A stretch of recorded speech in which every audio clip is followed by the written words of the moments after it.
Hey guys, so I wanted to do a quick update here on this Ryobi non-contact infrared thermometer. Now, I made the original video on this. Actually, I think it's been 2 or 3 years ago, so it's been a long time. And I was supposed to do an update on this within like 2 or 3 days. Well, I kind of put it aside and didn't come back to it until 2 or 3 years later. Actually, I think it's 3 years.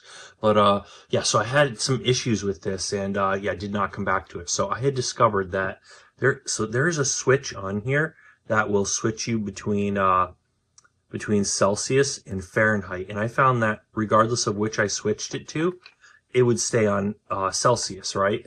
So I could switch Celsius or Fahrenheit. It would just measure temperature in Celsius, right?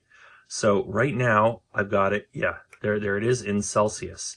Even though, okay, that's on Celsius, I can switch it to Fahrenheit and watch. It's gonna see, it tells me the temperature in Fahrenheit without even doing another measurement.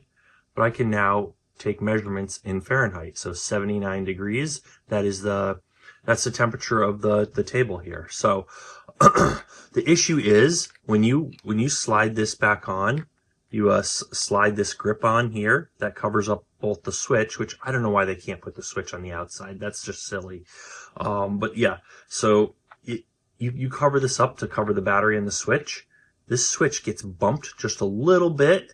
Now, it doesn't actually flip the switch all the way back over to Celsius, but all right, let's say it just nudges it a little bit, and that's all it takes to switch it back to Celsius. So it's really sensitive. It really shouldn't take that much. You should actually have to flip the switch, not just bump it ever so slightly. So there's something wrong with it. It's just a little bit off, something in there. I may open this up and take a look at it, but for now, that's basically the issue. And I'm going to show you so I can replicate this. So flip the switch to the left.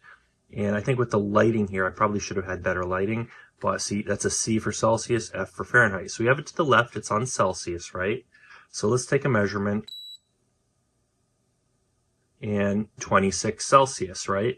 Now, let's flip this over like this to Fahrenheit, right? And we're not going to touch it. It's already showing Fahrenheit, but I'm going to take another measurement.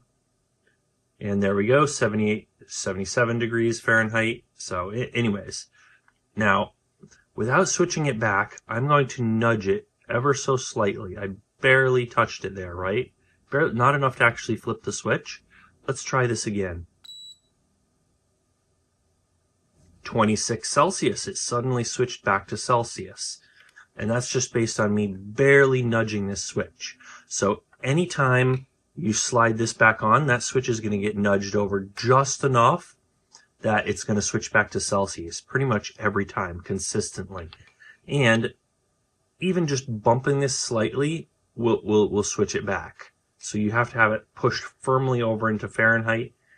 And I can barely even tell that the switch is moving, but it seems like, yeah, just something's off inside there. So I might very well take this apart and check it out. But there you go. That is why we were getting, that's why we ran into that issue. There's just something wrong with the switch. It's nothing internal with the circuitry or the sensors or anything like that. It's just the switch. The switch is just a little bit off. And there you go.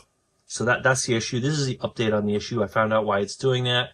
People were asking me in the comments why it's doing that. And yeah, so I'm going to put a link to the original video.